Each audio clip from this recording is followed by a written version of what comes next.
They said my mommy isn't allowed inside. Don't worry, sweetheart. You're not alone anymore. Rain clouds gathered above the city that afternoon, but outside Mercy General Hospital, the storm had already begun. A 6-year-old girl stood trembling on the asphalt, clutching the folds of her sky-blue dress, tears streaking down her dirt-stained cheeks. Her voice cracked as she tried to speak, her words lost beneath the hum of traffic and the cruel laughter of 3 men standing at the hospital gate.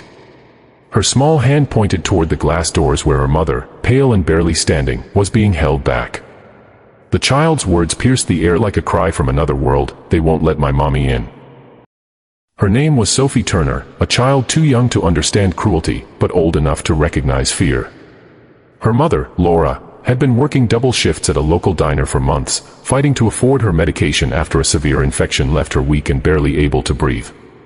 When Laura collapsed at home that morning, Sophie did what any little girl would. She grabbed her hand, ran into the street, and begged for help. But fate had a darker sense of timing that day.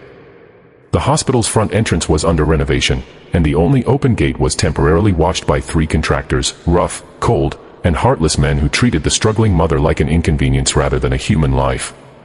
They blocked the doors, sneering, telling her to wait until shift change. Sophie cried, pulling at their sleeves, begging them to move. But the men just laughed.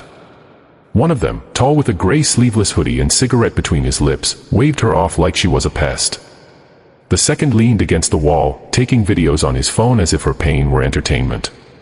The third, heavier, with a red flannel shirt, muttered that people like her could wait their turn. And through it all, Laura's breathing grew heavier. Her knees buckled once, twice, until she fell against the glass, pressing a hand to her stomach. Sophie screamed for help, but no one came. The few bystanders nearby averted their eyes, pretending not to see. Then came the sound that changed everything, the deep, thunderous rumble of motorcycle engines. Sophie turned, startled, as 5 bikes rolled slowly down the street.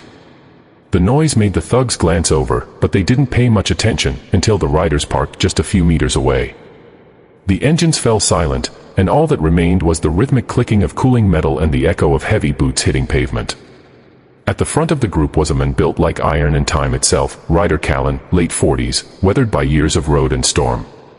His beard was streaked with gray, his arms inked with memories of battles fought and brothers lost. The black leather vest he wore bore 2 simple patches, Hell's Angels and RL.CHLLS. His eyes, sharp and cold, scanned the scene, the crying child, the men at the gate, the woman collapsing by the glass. For a long second, no one moved. Sophie took a step forward, wiping her tears, her voice trembling. "Please," she said, "those men won't let my mommy in the hospital." Ryder crouched down in front of her, his leather creaking as he met her eye to eye. The child's trembling reflection shimmered in his mirrored sunglasses. Then, quietly, he stood, and the look in his eyes changed everything.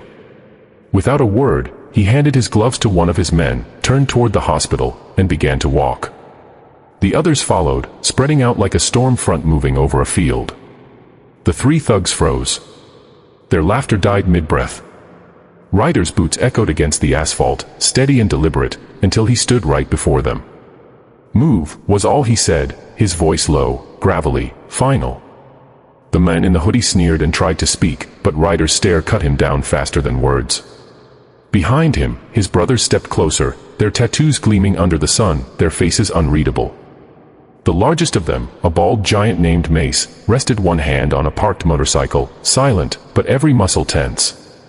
The second, younger biker with long brown hair, folded his arms and tilted his head, waiting. It didn't take long. The thug stepped aside, muttering excuses, eyes avoiding contact. Ryder nodded once toward Laura, still kneeling by the glass, and gently lifted her arm over his shoulder. "She's going in," he said quietly. The automatic doors slid open without another sound. Inside, the staff rushed to help. Nurses appeared with stretchers, doctors shouted instructions, and Sophie ran beside her mother, holding her hand until she disappeared behind the curtains of the emergency ward. Outside, the bikers stood guard, silent sentinels under the noonday sun. When Ryder finally walked back out, Sophie ran straight into his arms.